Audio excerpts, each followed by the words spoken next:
Hello, welcome to law excellence.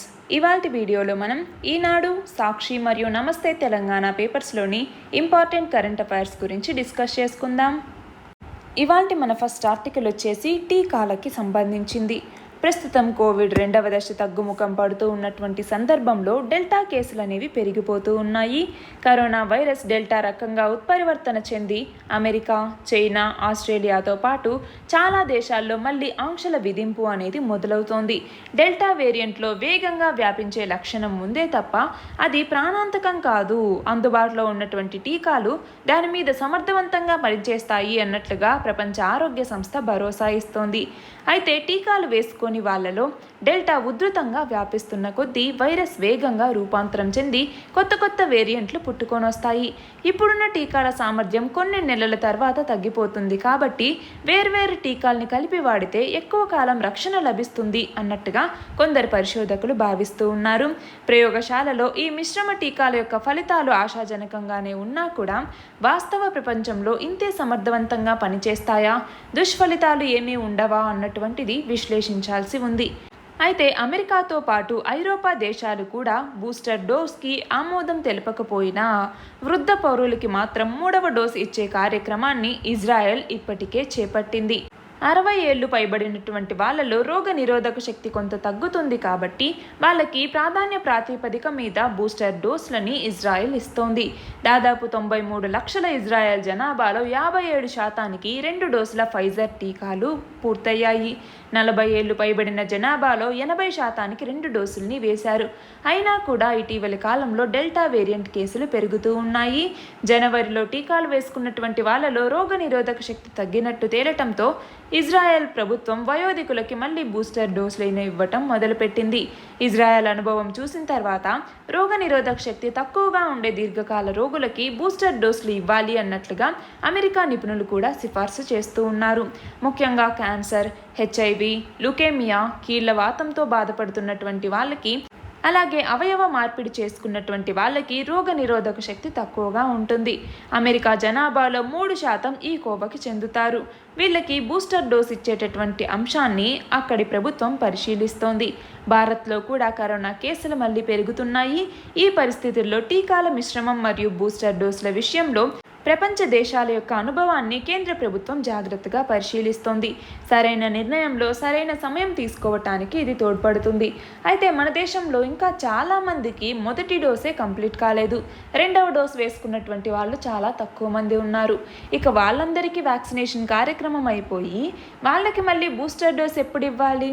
వీటన్నింటి మీద ప్రభుత్వం చురుగ్గా వ్యవహరించాల్సి ఉంటుంది. ఇక్కడ క్వశ్చన్ చూడండి. ప్రస్తుతం కరోనా టీకా 2 డోసులు ఇచ్చిన తర్వాత బూస్టర్ డోస్ ఇస్తున్నటువంటి ఏకైక దేశం ఏది? ఇజ్రాయెల్.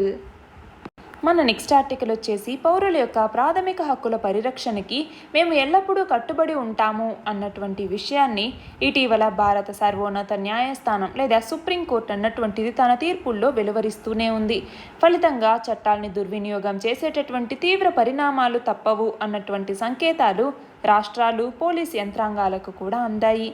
విమర్శకుల్ని అణిచివేసేందుకు, అలాగే రాజకీయ ప్రత్యర్థుల్ని భయపెట్టేందుకు రాష్ట్ర ప్రభుత్వాలు జాతీయ భద్రతా చట్టాన్ని ఉపయోగించుకోలేవు. ఇంకా గడిచిన కొద్ది వారాల్లో సుప్రీంకోర్టు ఇచ్చినటువంటి ఆదేశాలు, బహిరంగ వేదికల మీద భారత ప్రధాన న్యాయమూర్తి జస్టిస్ NV రమణ మరియు ఇతర న్యాయమూర్తులు చేసినటువంటి వ్యాఖ్యల్ని పరిశీలిస్తే హక్కుల్ని కాపాడటంలో సుప్రీంకోర్టు పాత్ర అనేటటువంటిది ఎంత క్రియాశీలకమో అర్థమవుతుంది. అమెరికా బార్ అసోసియేషన్ ఏర్పాటు చేసినటువంటి ఒక కార్యక్రమంలో ప్రజల యొక్క ప్రాథమిక హక్కుల సంరక్షణలో సుప్రీంకోర్టు పాత్ర ఏంటి అన్నట్లుగా జస్టిస్ చంద్రచూడ్ విశదీకరించటం జరిగింది. ఉగ్రవాద వ్యతిరేక చట్టం, ఇతర శాసనాల్ని దుర్వినియోగం చేసి ప్రజల్ని హింసించకూడదు అన్నట్లుగా అభిప్రాయపడ్డారు. పౌరుల యొక్క ప్రాథమిక హక్కులకి భంగం కలిగించడానికి శాసన, కార్యనిర్వాహక వ్యవస్థలు గనక ప్రయత్నిస్తే దాన్ని అడ్డుకునేటటువంటి బాధ్యత న్యాయస్థానం మీద ఉంది అన్నట్లుగా చెప్పటం జరిగింది. చట్టంలో న్యాయం, సమానత్వం అనేవి ఇమిడి ఉండకపోతే దాన్ని అసలు చట్టంగానే పరిగణించకూడదు అన్నట్లుగా న్యాయమూర్తులు చెప్తున్నారు. అయితే ప్రభుత్వాలు రూపొందించే ఏ చట్టమైనా కూడా కొన్ని ఆదర్శాలు, న్యాయ సూత్రాలకి కట్టుబడి ఉండాలి. అలాంటి చట్టాల వెలుగులోనే పాలన సాగినప్పుడే అది చట్టబద్ధమైనటువంటి పాలన అవుతుంది అన్నట్లుగా స్పష్టం చేశారు. ఇక్కడ క్వశ్చన్ చూడండి, జ్యుడిషియల్ యాక్టివిజం అంటే ఏమిటి? జ్యుడిషియల్ యాక్టివిజం అంటే ఏంటి? జ్యుడిషియరీ అన్నటువంటిది కాన్స్టిట్యూషనల్ వాల్యూస్ మరియు ఎథిక్స్ని కాపాడటంలో దాన్ని యాక్టివ్ రోల్ని గనక ప్లే చేస్తే దాన్ని మనం జ్యుడిషియల్ యాక్టివిజం అంటాము. ఫర్ ఎగ్జాంపుల్, ఏవైనా సివిక్ డైలమాస్ని అడ్రస్ చేయాల్సి వస్తే అలాంటి టైంలో జ్యుడిషియల్ యాక్టివిజం అన్నటువంటిది వస్తుందన్నమాట. కాన్స్టిట్యూషన్లో క్లియర్గా లెజిస్లేచర్కి మరియు జ్యుడిషియరీకి మధ్య ఒక లైన్ డ్రా చేయటం జరిగిందనమాట. అంటే వాళ్ళ యొక్క రెస్పెక్టివ్ ఫంక్షనింగ్ కోసం ఇండిపెండెన్స్ మెయింటైన్ చేయాలి అన్నటువంటి ఉద్దేశంతో అటు లెజిస్లేచర్కి ఇటు జ్యుడిషియరీకి ఏమేం చేయాలి మీరు అన్నట్లుగా సపరేట్గా వేరియస్ ప్రొవిజన్స్ని ఇవ్వటం జరిగింది. అయితే ఈ జ్యుడిషియల్ యాక్టివిజంకి సంబంధించి ప్రోస్ ఏమేమి ఉన్నాయి, కాన్స్ ఏమేమి ఉన్నాయి అన్నటువంటిది మనం చూడాలి. ప్రోస్ ఏమేమి ఉన్నాయి, ఒకటి వచ్చేసి చెక్స్ అండ్ బ్యాలెన్సెస్ని తీసుకురావటానికి, అంటే అన్ని గవర్నమెంట్ బ్రాంచెస్లోనూ చెక్స్ అండ్ బ్యాలెన్స్ సిస్టమ్ని తీసుకురావటానికి ఇది ఉపయోగపడుతుంది. అలాగే జడ్జెస్ తన యొక్క పర్సనల్ విజ్డమ్ని ఉపయోగించుకొని ఏదైనా ఒక చట్టం గనక ఆ బ్యాలెన్స్ని ప్రొవైడ్ చేయలేకపోతే అలాంటి కేసెస్లో జడ్జెస్ వాళ్ళ యొక్క పర్సనల్ విజ్డమ్ని ఉపయోగించుకొని వాళ్ళు జడ్జిమెంట్ ఇవ్వాల్సి వస్తుంది. అలాగే జ్యుడిషియల్ యాక్టివిజం అన్నటువంటిది ఆ ఇష్యూస్కి సంబంధించి ఇన్సైట్ని ప్రొవైడ్ చేయడానికి ఉపయోగపడుతుంది. అంటే ఏంటి, తన యొక్క జడ్జిమెంట్స్లోనూ తన జస్టిస్ సిస్టంలోనూ కూడా ట్రస్ట్ని ఇన్స్టిల్ చేయాల్సినటువంటి అవసరం ఆ జడ్జికి ఉంటుంది. అంతేకాకుండా పబ్లిక్ పవర్ హార్మ్స్ ఏవైతే పీపుల్కి వస్తూ ఉంటాయో అలాంటి వాటిని ఎదుర్కోవటానికి, అంటే పబ్లిక్ పవర్ మిస్యూజ్ ఏదైతే ఉంటుందో దానికి అడ్డుకట్ట వేయటానికి కూడా ఇది ఉపయోగపడుతుంది. అంతేకాకుండా లెజిస్లేచర్ అన్నటువంటిది ఏదైనా మెజారిటీ ఇష్యూకి సంబంధించి ఒక చోట స్టక్ అయిపోతే అలాంటి దాన్ని బయటికి తీసుకురావటానికి, అంటే స్పీడ్గా సొల్యూషన్స్ అందించడానికి కూడా ఈ జ్యుడిషియల్ యాక్టివిజం అన్నటువంటిది పనికొస్తుంది. అయితే ఇందులో కూడా కాన్స్ అనేవి ఉన్నాయి. ఏంటి, జడ్జెస్ ఎవరైనా కూడా ఎగ్జిస్టింగ్ లా ఏదైతే ఉందో దాన్ని ఓవర్ రైడ్ చేయకూడదు. కాబట్టి అంటే కాన్స్టిట్యూషన్లో ఇలా లెజిస్లేచర్ది ఇది, జ్యుడిషియరీది ఇది అనేసి ఒక సపరేట్ లైన్ అనేది ఉన్నప్పుడు రెండింటికి సంబంధించి ఎందుకు జ్యుడిషియరీ క్రాస్ అవ్వాలి, లెజిస్లేచర్లోకి ఎందుకు రావాలి, ఎవరి పని వాళ్ళు చేసుకోవాలి కదా అన్నటువంటిదన్నమాట. ఇంకొకటి వచ్చేసి జ్యుడిషియల్ ఒపీనియన్స్ ఏవైతే జడ్జెస్ ఉంటారో వాళ్ళు మిగిలినటువంటి కేసెస్లో ఆ స్టాండర్డ్ ఆఫ్ రూలింగ్ని పాటించట్లేదు. ఇక మూడవది వచ్చేసి జడ్జెస్ పర్సనల్ లేదా సెల్ఫిష్ మోటివ్స్తో ఇన్ఫ్లుయెన్స్ అయితే అలాంటి దానివల్ల మిగిలినటువంటి పబ్లిక్కి అది హార్మ్ చేస్తుంది కదా, ఇది కూడా ఒకటి. అలాగే రిపీటెడ్గా ఇంటర్ఫియరెన్స్ అవుతూ ఉంటే దానివల్ల గవర్నమెంట్ ఇన్స్టిట్యూషన్స్ యొక్క ఎఫిషియన్సీ, ఇంటిగ్రిటీ మరియు క్వాలిటీ మీద పీపుల్కి ఫెయిత్ అనేది పోతుంది. అలాగే గవర్నమెంట్ యొక్క ఫంక్షనింగ్లో లిమిట్ తీసుకురావటానికి కోర్ట్స్ ప్రయత్నించకూడదు.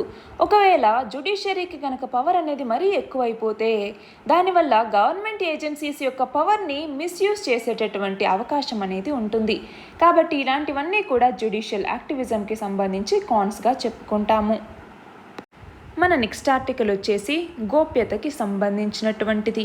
గతంలో గూఢచారులు క్షేత్రస్థాయిలో తిరిగి వ్యక్తిగతంగా సమాచారాన్ని సేకరించేవాళ్ళు. దీన్నే మనం హ్యూమన్ ఇంటెలిజెన్స్ అనేసి పిలిచాము. సమాచారాన్ని ఎలక్ట్రానిక్ సాధనాల ద్వారా పంపడాన్ని ఎలింట్ అన్నటువంటి పేరుతో పిలుస్తాము. ప్రస్తుతం సాంకేతికత బాగా విస్తరించినటువంటి నేపథ్యంలో ప్రత్యర్థుల సంభాషణల్ని రహస్యంగా ఆలకించటానికి ఫోన్లలో బగ్లను ఏర్పాటు చేయటం మొదలుకొని సొంతదారులకు తెలియకుండానే వాళ్ళ యొక్క సెల్ ఫోన్లలో చొరబడానికి తోడ్పడేటటువంటి స్పైవేర్లు కూడా అందుబాటులోకి వచ్చాయి. స్వదేశంలో రాజకీయ ప్రత్యర్థుల యొక్క సంభాషణలు, సందేశాల మీద నిఘా పెట్టడం చట్టవిరుద్ధమని తెలిసి కూడా అమెరికా అధ్యక్షుడు రిచర్డ్ నిక్సన్ ఈయన చట్ట ఉల్లంఘనకి పాల్పడి పదవిని కోల్పోయారు. 2016 సంవత్సరంలో అప్పటి అమెరికా అధ్యక్ష ఎన్నికల్లో డొనాల్డ్ ట్రంప్ గెలవటానికి రష్యన్ ఏజెంట్లు ఇంటర్నెట్ని, సామాజిక మాధ్యమాల్ని దుర్వినియోగం చేశారు అన్నటువంటి ఆరోపణలు కూడా ఉన్నాయి. అయితే ఈ విషయం మనకంత విస్పష్టంగా రుజువు కాకపోయినా కూడా టెలికాం, ఇంటర్నెట్లని అడ్డుపెట్టుకొని ఫారిన్ కంట్రీస్లో మేధా హక్కుల చౌర్యానికి చైనా పాల్పడుతోంది, సైనిక మరియు పారిశ్రామిక రహస్యాల్ని కాజేస్తోంది అన్నట్లుగా అమెరికా ఆరోపిస్తోంది. అంటే ఇతర దేశాలు కూడా ఇలాంటి అనుమానాన్ని వ్యక్తం చేసినా కూడా హువావై కంపెనీ అన్నటువంటిది తన యొక్క పరికరాల్లో గూఢచర్య వెసులుబాటు అనేది ఉంది, దీన్ని చైనా ఉపయోగించుకుంటోంది అన్నట్టుగా చాలా దేశాలు అనుమానిస్తున్నాయి. ఈ కారణంతోనే భారత్, అమెరికా, జపాన్, ఆస్ట్రేలియా, కొన్ని ఐరోపా దేశాలు కూడా ఈ హువావై టెలికాం సాధనాల్ని నిషేధించారు. అయితే రీసెంట్గా పెగాసస్ అన్నటువంటి స్పైవేర్ మన దేశంలో కలకలం సృష్టించింది. మన దేశానికి సంబంధించినటువంటి రాజకీయ నాయకులు, పాత్రికేయులు మరియు వ్యాపారవేత్తల ఫోన్లలోకి చొరబడి వాళ్ళ యొక్క సంభాషణల్ని, సందేశాల్ని పసిగట్టేటటువంటి అత్యాధునిక పరిజ్ఞానం ఈ పెగాసస్ అన్నటువంటిది. దీనికి మన మొబైల్కి ఒక మిస్డ్ కాల్ వస్తే చాలు, దాన్ని మనం లిఫ్ట్ చేయాల్సిన అవసరం కూడా లేదు. ఆటోమేటిక్గా పెగాసస్ అన్నటువంటిది మన మొబైల్లోకి రాగలదు. అలాంటి టెక్నాలజీ దీనికి ఉంది. సెల్ ఫోన్లు, ఇంటర్నెట్, సామాజిక మాధ్యమాలు ఇవేవీ కూడా ఈ నిఘాకు అతీతం కావు అన్నట్లుగా పదే పదే నిరూపణ అవుతూనే ఉంది. ప్రభుత్వాలు ఎన్ని నిబంధనల్ని విధించినా పౌరుల ఫోన్లు మాత్రం హ్యాకింగ్కి గురవుతూనే ఉన్నాయి. అయితే దీని యొక్క నివారణ మార్గాల్ని తక్షణం కనుగొనటం ఆవశ్యకం. గోప్యతను కాపాడుకోవటానికి పూర్తిగా ప్రభుత్వాల మీద మాత్రమే ఆధారపడకుండా వ్యక్తులు కూడా కొన్ని జాగ్రత్తలు తీసుకోవాలి. మరీ ముఖ్యం అనుకున్నటువంటి సమాచారాన్ని సెల్ ఫోన్లతో పంచుకునే బదులు ల్యాండ్లైన్లను ఉపయోగించటం లాంటివి చేయటం, అలాగే ఇంటర్నెట్, సామాజిక మాధ్యమాలు వాడేవాళ్ళు పటిష్టమైనటువంటి పాస్వర్డ్లను ఏర్పరచుకొని వాటిని పదే పదే మారుస్తూ ఉండటం లాంటివి చేయాలి. అయితే ఇలా వ్యక్తుల గోప్యత, భద్రత, మర్యాదలకి, దేశ సార్వభౌమత్వానికి భంగం కలిగినటువంటి రీతిలో దేశ భద్రత కోసం నిఘా యంత్రాంగాన్ని ఉపయోగించుకోవాలి. ఇక్కడ క్వశ్చన్ చూడండి, బిఎన్ శ్రీకృష్ణ కమిటీ దేనికి సంబంధించింది? డేటా ప్రొటెక్షన్ కోసం గవర్నమెంట్ అన్నటువంటిది జస్టిస్ బిఎన్ శ్రీకృష్ణ అన్నటువంటి ఆయన నేపథ్యంలో జూలై 2018లో ఒక కమిటీని నియమించింది. దాన్నే బిఎన్ శ్రీకృష్ణ కమిటీ అని పిలుస్తాము. మన నెక్స్ట్ ఆర్టికల్ వచ్చేసి డిజిటల్ చెల్లింపుల కోసం సులభంగా, పారదర్శకంగా ఉండేలాగా కేంద్ర ప్రభుత్వం ఈ రూపీ అన్నటువంటి విధానాన్ని ప్రారంభించింది. దీనిని మన ప్రధాని నరేంద్ర మోదీ వీడియో ద్వారా ప్రారంభించారు. ప్రభుత్వం మరియు లబ్ధిదారుల మధ్యవర్తిత్వ సాధనాల యొక్క ప్రమేయాన్ని తగ్గించి లక్షిత ప్రయోజనాల్ని నేరుగా వాళ్ళకి అందించాలి అన్నటువంటి లక్ష్యంతో దీన్ని అందుబాటులోకి తీసుకొచ్చారు. అయితే ఇందులో నగదు ప్రమేయం ఉండదు. వ్యక్తుల్ని నేరుగా కలవాల్సినటువంటి పని లేదు. సేవలు పొందిన తర్వాత మొబైల్ ఫోన్కి వచ్చే క్యూఆర్ కోడ్ని చూపించినా, ఓచర్ నెంబర్ని చెప్పినా కూడా సరిపోతుంది. గుడ్ గవర్నెన్స్ లేదా సుపరిపాలనలో భాగంగా national payments corporation of India NPCI అన్నటువంటిది దీన్ని తీసుకురావటం జరిగింది.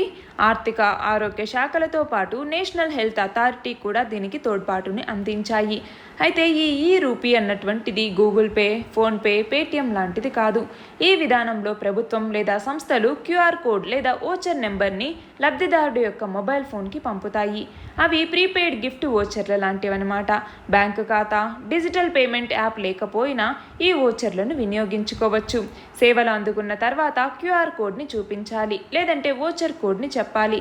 ఓచర్లను కొనుగోలు చేసి ఇతరులకు జారీ చేసే వ్యక్తి కూడా వాటి వినియోగాన్ని గురించి తెలుసుకోవచ్చు. ఇక్కడ క్వశ్చన్ చూడండి, డిజిటల్ చెల్లింపులు పారదర్శకంగా, సులభంగా ఉండేలాగా కేంద్ర ప్రభుత్వం రూపొందించినటువంటి ఏ విధానాన్ని ఇటీవల ప్రధాని మోదీ ప్రారంభించారు? ఏ విధానం? ఈ రూపీ అన్నటువంటి విధానం. మన నెక్స్ట్ ఆర్టికల్ వచ్చేసి 2020 సంవత్సరానికి గాను రామప్ప దేవాలయాన్ని యునెస్కో వారసత్వ హోదాగా ప్రకటించటం జరిగింది. దానికి సంబంధించినటువంటిదే ఈ ఆర్టికల్. వారసత్వ హోదా రావటానికి ప్రపంచంలో మిగతా కట్టడాల కన్నా ఒక కట్టడం భిన్నంగా ఉండాలి. దీనినే అవుట్ స్టాండింగ్ యూనివర్సల్ వాల్యూ అన్నట్లుగా వ్యవహరిస్తూ ఉంటారు. రామప్ప ఆలయాన్ని యునెస్కోకి నామినేట్ చేయటానికి సంబంధించేటటువంటి పుస్తకం అంటే డోసియర్ కోసం కేంద్ర పురావస్తు శాఖ 25 లక్షల రూపాయలని వెచ్చించింది. ఈ డోసియర్లో ఆలయ ప్రత్యేకతల్ని సమర్థవంతంగా పొందుపరిచింది. 2020లో వారసత్వ గుర్తింపు కోసం ప్రపంచవ్యాప్తంగా మొత్తం 21 దేశాలు పోటీ పడితే అందులో మన రామప్ప దేవాలయం అన్నటువంటిది ముందు నిలిచింది. ఈ ఆలయ కట్టడాన్ని ఎప్పుడు ప్రారంభించారు? క్రీస్తు శకం 1173లో ప్రారంభించి దాదాపు 40 ఏండ్లకి పూర్తి చేశారు అన్నట్టుగా శాసనాలు చెప్తూ ఉన్నాయి. ఈ ఆలయంలో రామలింగేశ్వరుణ్ణి అంటే శివలింగాన్ని ప్రతిష్ఠించారు. సాధారణంగా ఎక్కడైనా ఆలయాలు దేవుని పేరుతో లేదా కట్టించినటువంటి రాజుల పేరుతో ప్రాచుర్యం పొందుతాయి. కానీ రామప్ప దేవాలయం మాత్రం శిల్పి రామప్ప పేరుతో ప్రసిద్ధి చెందింది. దక్షిణ భారతదేశంలో శిల్పి పేరుతో ప్రాచుర్యంలోకి వచ్చినటువంటి ఏకైక ఆలయం రామప్ప ఆలయం. అయితే ఈ రామప్ప ఆలయంలో చాలా ప్రత్యేకతలు ఉన్నాయి. సాంకేతిక పరిజ్ఞానంలో కూడా రామప్ప ఆలయం ముందుగా ఉంది. 800 ఏళ్ల నాటి కట్టడం ప్రకృతి వైపరీత్యాలను ఎదుర్కొని నేటికి చెక్కు చెదరకుండా ఉంది. ఆలయంలోని శిల్పాల కోసం ప్రపంచంలోని కఠినమైనటువంటి శిలగా పేరొందినటువంటి కృష్ణశిల లేదా బ్లాక్ డోలరైట్ దీనిని వాడారు. గర్భాలయంలో దీపాలు లేకున్నా కూడా శివలింగం స్పష్టంగా కనిపించే విధంగా దీన్ని నిర్మించారు. ఆలయంలో స్తంభాల మీద 2 రంగుల రాళ్లతో చెక్కినటువంటి శిలలు, అలాగే నాగకన్యలు, ఆలయానికి కొద్ది దూరంలో జలకళల్లో ఉట్టిపడేటటువంటి సరస్సు, ఇలా చాలా ప్రత్యేకతలు రామప్పలో ఉన్నాయి. కొన్ని చోట్ల ఈజిప్ట్, పర్షియన్ల శిల్పాలు కూడా కనపడతాయి. దీన్ని బట్టి ఆ కాలంలోనే విదేశీయులతో సంబంధాలున్నట్లు తెలుస్తోంది మనకి. మాజీ ప్రధాని పివి నరసింహారావు గారు కూడా 1966వ సంవత్సరంలో ఇన్స్ట్రేటెడ్ వీక్లీ ఆఫ్ ఇండియా అన్నటువంటి పత్రికలో ఏ సింఫనీ ఇన్ స్టోన్ అనేటటువంటి వ్యాసం రాసి ఇందులో రామప్ప ఆలయ ప్రతిష్టని చాటి చెప్పటం జరిగింది. ఇక్కడ క్వశ్చన్ చూడండి. ఇటీవల రామలింగేశ్వర ఆలయానికి ప్రపంచ వారసత్వ హోదా లభించింది. ఈ ఆలయ కట్టడ నిర్మాణాన్ని ఎప్పుడు ప్రారంభించారు? క్రీస్తు శకం 1173వ సంవత్సరంలో ప్రారంభించారు. దాదాపు 40 ఏళ్లకి దీన్ని పూర్తి చేశారు. మన నెక్స్ట్ ఆర్టికల్ వచ్చేసి బయో వ్యర్థాలకి సంబంధించి. చెత్తలోకి కాలం చెల్లినటువంటి మందుల్ని, అలాగే మందులు కుళ్ళిపోతే చాలా సమస్యలు వస్తూ ఉంటాయి. అంటే ఆ వ్యర్థాల వల్ల కొత్త రకం బ్యాక్టీరియా పుట్టుకొస్తుంది. ఈ బ్యాక్టీరియా వల్ల కొత్త రకం జబ్బులు అనేవి వస్తూ ఉన్నాయి. సామర్థ్యం ఉన్నటువంటి యాంటీబయాటిక్స్ వాడినా కూడా ఈ జబ్బులు పూర్తిగా తగ్గటం లేదు. మందులు చెత్త కుప్పుల్లో కుళ్ళిపోవటం వల్ల వాయు కాలుష్యం అనేది తీవ్రమవుతోంది. గాలి ద్వారా వ్యాప్తి చెందే జబ్బుల ప్రభావం కూడా పెరిగిపోతోంది. అలాగే భూగర్భ జలాలు విషతుల్యమవుతూ ఉన్నాయి. ఆ నీటిని తాగటం వల్ల మనుషులతో పాటు జంతువులకు కూడా మూత్రపిండాలు, కాలేయ సమస్యలు, హెపటైటిస్ బి ఇలాంటి జబ్బులన్నీ వస్తూ ఉన్నాయి. అయితే ఈ బయో వ్యర్థాలు ఏవైతే ఉన్నాయో ఈ బయో వ్యర్థాలని మొత్తం 4 రకాలుగా విభజిస్తారు. ఒకటి హ్యూమన్ అనటామిక్ వేస్ట్. అంటే ఏంటి? రోగి నుంచి వచ్చినటువంటి బాడీ ఫ్లూయిడ్స్, డ్రెస్సింగ్ వేస్ట్, బ్యాగ్లు, రక్తంతో కూడినటువంటి వేస్ట్, ఎక్స్పైరీ మందులు, ఇలాంటివన్నింటినీ హ్యూమన్ అనటామిక్ వేస్ట్ అంటాము. దీనిని పసుపు రంగు డబ్బాలో మాత్రమే వేయాలి. ఇంకొకటి కంటామినేటెడ్ వేస్ట్. అంటే ఏంటి? రోగి శరీరంలో అమర్చి ఆ తర్వాత పడేయాల్సినటువంటి ట్యూబ్లు, యూరినల్ బ్యాగ్స్, నీడిల్స్, అలాగే ఇలాంటివన్నీ అన్నమాట. వీటిని ఎరుపు రంగు డబ్బాలో మాత్రమే వేయాలి. ఈ వ్యర్థాలని ఆటోక్లావింగ్ లేదా మైక్రోవేవింగ్ హైడ్రోక్లావింగ్ అన్నటువంటి పద్ధతిలోనే నిర్వీర్యం చేయాలి. అలాగే మూడవది పదునైనటువంటి పరికరాలు. అంటే నీడిల్స్, సిరంజ్లు, నీడిల్ కటర్లు, బర్నర్లు, బ్లేడ్లు, ఇలా ఏవైనా విషపూరితమైనవి మరియు పదునైనవి వీటిని లీకేజీ లేనటువంటి తెలుపు రంగు డబ్బాలో మాత్రమే వేయాలి.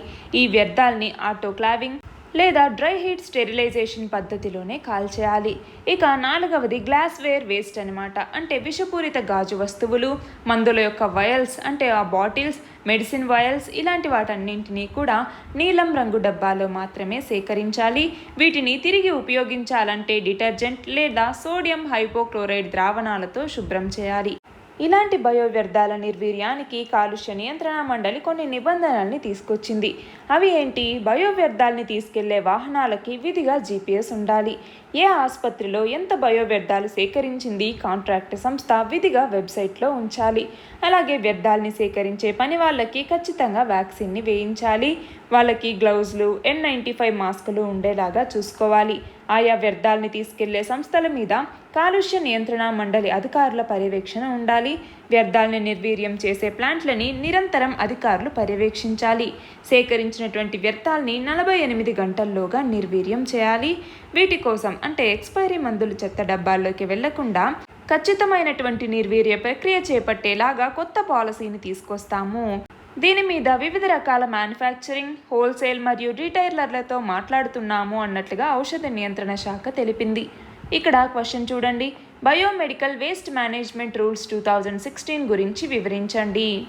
ఈ బయోమెడికల్ వేస్ట్ మేనేజ్మెంట్ రూల్స్ 2016 ప్రకారం బయోమెడికల్ వేస్ట్ అంటే ఏంటి? హ్యూమన్ అలాగే యానిమల్ అనటామికల్ వేస్ట్, అలాగే ట్రీట్మెంట్ అపారాటస్ అంటే నీడిల్స్, సిరంజెస్, అదర్ మెటీరియల్స్ ఏవైతే హెల్త్ కేర్ ఫెసిలిటీస్ కోసం వాడుతూ ఉంటామో అలాంటి వాటన్నింటినీ కలిపి బయోమెడికల్ వేస్ట్ అన్నట్టుగా పిలుస్తూ ఉంటాము. అయితే 2016వ సంవత్సరం నుంచి కూడా ఈ ప్లాస్టిక్ బ్యాగ్స్ని, గ్లోవ్స్, అలాగే బ్లడ్ బ్యాగ్స్ ఏవైతే క్లోరినేటెడ్వి ఉంటాయో అలాంటి వాటన్నింటినీ ఫేజ్ అవుట్ చేయాలి అన్నట్టు దీని కింద లక్ష్యంగా పెట్టుకున్నారు. ఈ బయోమెడికల్ వేస్ట్ని 4 కేటగిరీస్గా, అంటే ఇంతకుముందు మొత్తం 10 కేటగిరీస్గా ఉండేవి, దానిని 4 కేటగిరీస్గా మార్చడం జరిగింది. ఆ 4 కేటగిరీస్ వచ్చేసి ఇవన్నమాట: yellow, red, white and blue అన్నట్టు 4 కేటగిరీస్గా మార్చారు. దీంట్లో పొల్యూటెంట్స్ ఏవైతే ఉంటాయో వాటన్నింటికి సంబంధించి స్ట్రింజెంట్ రూల్స్ని తీసుకొచ్చారు. మన నెక్స్ట్ ఆర్టికల్ వచ్చేసి ఫార్చ్యూన్ గ్లోబల్ 500 జాబితాకి సంబంధించి. ఇందులో భాగంగా ముఖేష్ అంబానీకి చెందినటువంటి రిలయన్స్ ఇండస్ట్రీస్ అన్నటువంటిది 2021 గ్లోబల్ ఫార్చ్యూన్ లేదా ఫార్చ్యూన్ గ్లోబల్ 500 జాబితాలో ఈసారి 59 స్థానాల్ని కోల్పోయి 155వ స్థానంలో నిలిచింది. 2017 తర్వాత ఈ సంస్థకి ఇదే అత్యల్ప ర్యాంకింగ్. కోవిడ్ మహమ్మారి ప్రభావంతో ఆదాయాలు తగ్గటంతోనే ఈ పరిస్థితి అనేది తలెత్తింది. వాల్మార్ట్ అన్నటువంటిది $52,400 కోట్ల ఆదాయంతో ఈ జాబితాలో అగ్రస్థానంలో ఉంది. అలాగే చైనాకి చెందినటువంటి స్టేట్ గ్రిడ్ అన్నటువంటిది $38,400 కోట్ల ఆదాయంతో 2వ స్థానంలో ఉంది. ఆ తర్వాత అమెజాన్ $28,000 కోట్లతో 3వ స్థానంలో ఉంది. ఆ తర్వాత కూడా చైనాకి సంబంధించినటువంటి నేషనల్ పెట్రోలియం 4వ ర్యాంక్, సినోపెక్ గ్రూప్ 5వ ర్యాంకులు సాధించటం జరిగింది.